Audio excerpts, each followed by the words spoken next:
Muy buenos días a todos, bienvenidos a este nuevo vídeo del canal. Mi nombre es Héctor Moedano y como siempre un placer estar con todos vosotros. Continuamos con un nuevo vídeo, con un nuevo contenido relacionado con Financial Reporting Analysis y bueno, que hemos estado ya trabajando durante varias sesiones. En primer lugar, soy consciente que justamente el vídeo anterior fui un poquito rápido con algunos conceptos, pero no obstante es porque tenemos muchísimo material por delante, cosas que considero que son un poquito más importantes o de las cuales hay más probabilidad de que nos salgan preguntas. Y bueno, pues si hay algún concepto, algo que queráis que revisemos, me lo dejáis en los comentarios y subiré algún vídeo extra para poder compensar. No obstante, creo que el material que hemos tocado más por encima es fácil de entender, que todos vosotros pues con 10-15 minutos de repaso que os miréis dentro de los manuales lo vais a poder entender. No hay ningún problema y yo creo que a lo mejor tiene más sentido incluso ceñirnos a pues esos apartados que puedan ser un poquito más complejos o más dificultosos, ¿no? Por decirlo de alguna manera. Bien, continuamos con el estado de cambios dentro de los flujos de caja, dentro de lo que es pues el análisis del cash flow, dentro de lo que son los estados financieros. Veíamos una definición, ¿no? En el cual pues, se nos informa, se nos da referencias sobre las variaciones que sí que han supuesto una salida y una entrada de caja. Recordaros, dentro de los net income, etcétera, balance, hablábamos del accrual accounting, en el cual no estaban macheados lo que son los ingresos y gastos con entradas y salidas de caja. Veíamos tres conceptos principales, el primero de ellos las actividades operativas, las de inversión y las de financiación, ya lo hemos tocado, y dos metodologías, la primera la directa y la segunda la indirecta. Recordamos, la primera de ellas era la que venía directamente o que partía de cero y la siguiente desde el net income, donde íbamos haciendo ajustes de las que representaban o de las que digamos no teníamos salidas de caja. Dicho esto, a la hora de estudiar el estado de cambios dentro de lo que son los flujos de caja, dentro de lo que es este estado financiero, es muy importante o entender cómo se analiza. Bien, podríamos hacer un análisis particular de cada una de esas actividades, que de hecho ya lo hemos tocado en las conclusiones del final. Recordad, si a lo mejor estoy gastando más a nivel de inversión, puede significar que la empresa está creciendo más, porque oye, estoy comprando camiones, estoy comprando maquinaria, estoy comprando software, bueno, pues una serie de activos. En el caso de que a lo mejor necesite deuda con respecto al tema del pago de dividendos, eso lo veíamos desde la parte financiera o de financiación, y en la parte operativa, pues en función del net income, si lo estaba haciendo mejor o lo estaba haciendo peor. Es decir, esas serían las conclusiones básicas. No obstante, como sabéis, dentro del tema contable, dentro del tema financiero, somos muy dados a generar ratios que nos permitan comparar un poco pues empresas que tienen números distintos dentro de un mismo margen o con unas mismas métricas. Entonces, para ello se crea lo que se conoce como el free cash flow. El free cash flow siempre va a partir principalmente dentro de lo que se conoce como las actividades operativas, de las operating. Y es muy interesante porque nos va a dar una visión sobre cuál es la calidad concretamente o cuál es la capacidad de la empresa de generar caja por encima de los gastos, en este caso, que tiene para desempeñar su actividad, invertir, crecer, al fin y al cabo. Entonces os lo dejo aquí definido. Es el dinero disponible de la empresa una vez cubiertas las necesidades de reinversión en activos fijos y en necesidades operativas. El concepto operativo es muy importante porque deja a un lado, esto sí que es cierto, todo el concepto de inversión y de financiación, pero que como analistas pues luego trabajaremos con otro tipo de ratios que lo vamos a ver más adelante. Entonces, ¿qué nos permite conocer el free cash flow? El remanente de efectivo que queda una vez cubiertos pues esos capital expenses. ¿Qué son los capital expenses? Pues concretamente por los activos no corrientes, maquinaria, etcétera, inversión, ni más ni menos. ¿Vale? CAPEX. Entonces, existen dos formas de calcular lo que se conoce como el free cash flow. En primer lugar, aquel que está relacionado con la firma, con la empresa, y aquel que está relacionado con el equity, es decir, con los accionistas concretamente. El free cash flow to the firm pues representa el flujo de caja disponible, insisto, que viene de las actividades operativas, ya lo hemos hablado, una vez considerados los gastos de depreciación, amortización, impuestos, inversiones, ahora en la siguiente diapositiva quedará más claro, y el free cash flow to the equity es exactamente lo mismo, solo que es aquel que podría llegar a ser distribuido a los accionistas. ¿Cuál es la diferencia entre el cálculo? Pues que el segundo, el free cash flow to equity, sí que incluye el impacto de ¿qué? De los pagos del principal en la deuda, es decir, el hecho de amortizar deuda, que en el primer caso no. Héctor, ¿cuál es mejor? esto es lo de siempre. Esto es criterios personales. Cuando sepamos calcularlos concretamente y correctamente a través de la experiencia también de mirar muchísimos estados financieros, al final pues determinaremos que uno nos gusta más que el otro y que uno pues nos da más información. También hay algunas empresas que por su estructura de capital pues tienen más sentido estudiarlas con deuda, otras no tienen, otras tienen un montón, y aquí está un poco el truco o la capacidad del analista por hacer las cosas bien y por entenderlas correctamente, ¿vale? Dicho esto, vamos a explicarlo porque bueno, es sencillo, tampoco tiene mucha historia, pero bueno, creo que dentro del CFA sí que se toman la molestia de repetirnoslo bastante y bueno, creo que va a venir muy bien. Bien, en primer lugar, entender que no existe una sola manera de calcular estos ratios, concretamente el Free Cash Flow to the Firm hay dos maneras, son muy similares, pero con nomenclaturas distintas. La primera de ellas es utilizar en primer lugar el Net Income, que ya sabemos que esto es ingresos menos gastos, pasado pues al final por todo lo que es el concepto de taxes, quitando amortización, depreciación, etcétera, el Net Income. Y luego, por otra parte, lo que tenemos son eliminar, fijaros, vamos a eliminar todas las cargas que no representan salidas de caja, es decir, tendríamos que hacer un pequeño ajuste concretamente.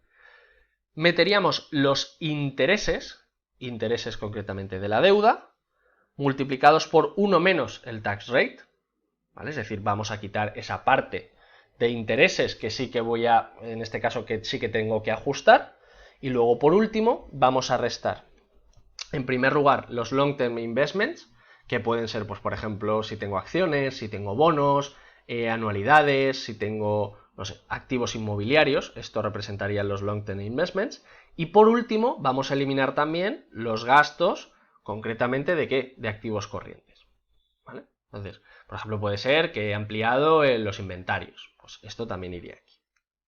Entonces, como veis, una fórmula que nos podemos aprender, que no tiene mucho más, que aquello que está sumando, pues tiene toda la lógica del mundo, el net income ajustado, y por otra parte, pues quitarle los gastos de activos corrientes y activos no corrientes, no tiene más. Y sumarles, pues el exceso de intereses que por los cuales no voy a tener que pagar impuestos, o en el caso de que tenga una base imponible concretamente positiva y que me pueda ajustar en el futuro.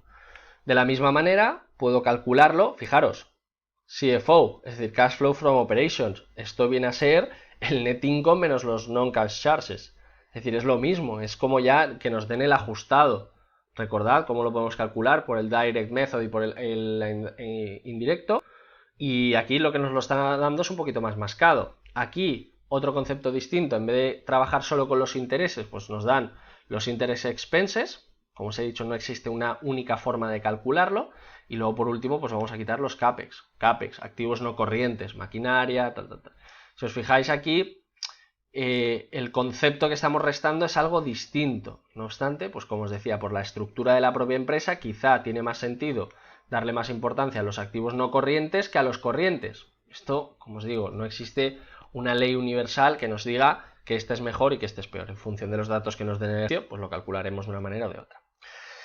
Y por último, se trata de un buen indicador de la calidad de las operaciones de la empresa. Pues esto tiene toda la lógica del mundo, porque estamos hablando de, concretamente, de los cash flow from operation, pues ya me diréis si tiene sentido desde el punto de vista operacional. Y luego, en segundo lugar, el free cash flow to equity, que viene a ser lo mismo, pero sí que nos plantea que es una caja que podría llegar a ser distribuida, es decir, cuál podría ser incluso el mínimo que le podríamos dar a los accionistas desde el punto de vista de dividendos. Ojo, no confundamos con que haya sido distribuido, simplemente que se podría pagar. Por otra parte, aquí lo tenemos más sencillito, cash flow from operation, volvemos a lo mismo, menos gastos en activos no corrientes, más, ojo, aquí sí que hemos dicho antes, que tiene en cuenta el tema del pago de la deuda. Concretamente, cuando hablamos de deuda neta, nos estamos refiriendo a cuánta deuda ha crecido y cuánta se ha reducido en función de si hemos pagado deuda principal intereses o si lo hemos quitado. Aquí no hay que multiplicar por el tax rate, ni muchísimo menos. Esta es una fórmula más sencillita y que nos va a permitir conocer, entre otras cosas, si los dividendos pagados por la compañía, en el caso de que los haya pagado, han salido de los cash flow from operation o si directamente me he tenido que ir a deuda y he crecido este año en 20 millones de euros de deuda para poder pagar dividendos. 5 millones, por ejemplo. Claro, esto para mí es una salvajada, pero bueno, hay empresas que lo hacen y ya os digo, tampoco ahí pues cada gestor lo hace de la manera que puede o que sabe.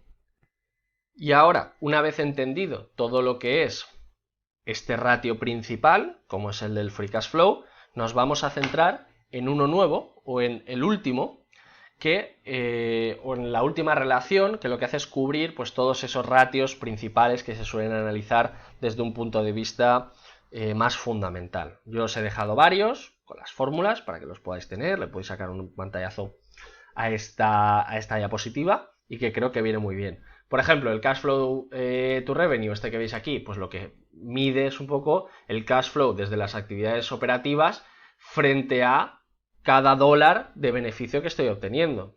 Este para mí me parece muy interesante.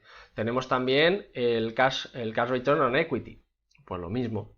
Es decir, cuánto estoy ganando frente de mis actividades operativas y que está atribuido a qué? Al retorno que están obteniendo los shareholders por tener esas acciones. Lo mismo ocurre con el cash to income, que viene a ser pues cuánto estamos generando desde el punto de vista de mis operaciones operativas frente al income total que está obteniendo la empresa. Aquí, como veis, existen dos tipologías. Primero, unos ratios concretamente de desarrollo, o en este caso de lo bien o lo mal que lo está haciendo la empresa, y luego tenemos otros de cobertura. Los ratios de cobertura lo que vienen a plantear, por una parte se centran muchísimo en la deuda, en la posibilidad de pago de dividendos y en la posibilidad de reinversión. Por ejemplo, con respecto al tema del pago de dividendo, pues en este caso es la capacidad de la empresa de pagar dividendos, ¿desde dónde? Desde sus actividades operativas y no desde deuda. En el caso de la reinversión, lo mismo, capacidad que tengo o excedente que tengo desde mi cash flow operation, ¿de qué? De reinvertir en activos no corrientes. ¿Para qué? Para que esos activos no corrientes vuelvan a generar nuevo negocio que impulsará el net income y por lo tanto otra vez al cash flow operativo. Como veis, existe una relación muy amplia entre todos los ratios y que nos da una visión muy completa de cómo se puede trabajar. Héctor, ¿cuál es mejor? ¿El free cash flow to equity o quedarme con el debt coverage? Insisto, se trata de hacer una suma de 3, 4, 5 de aquellos que nos den una visión de aquello que nosotros, desde nuestro estudio y desde nuestra comprensión, entendamos que es lo mejor que existe en una empresa, entendiendo siempre cuál es su estructura. Como digo, si hay una empresa que no tiene deuda, pues ¿para qué voy a analizar yo el debt payment? No tendría ningún sentido. Y de la misma manera, si es una empresa que no paga dividendos, tampoco necesito saber cuál es el dividend payment, ¿vale? La capacidad de pagar dividendo con respecto a sus actividades operativas. No tendría sentido, ¿vale? Bien, pues dicho esto, lo vamos a dejar aquí. Cerramos este estado contable, como es el de cambios concretamente de flujos de capital, concretamente, estado de cambios de flujos de caja, y yo creo que ha sido muy interesante, bastante completo. He tratado de ser bastante rápido, intenso, pero porque lo que viene ahora también con los inventarios, long live assets, income taxes, técnicas de análisis financiero, aquí hay bastante, entonces vamos a intentar ir cerrando módulos que bueno, y avanzar cuanto más podamos, ¿vale? Bien, dicho esto, lo dejo aquí. Espero que os haya gustado el material, el contenido. Si ha sido así, pues suscríbete. Comparte el contenido también, porque bueno, al final el canal crece de esto, de las visitas, de los me gustas, de que estéis ahí. Yo de alguna manera creo estos vídeos para vosotros, para que, bueno, podamos aprender entre todos. Y por mi parte, pues como siempre, un placer y nos vemos en el siguiente vídeo. Un saludo.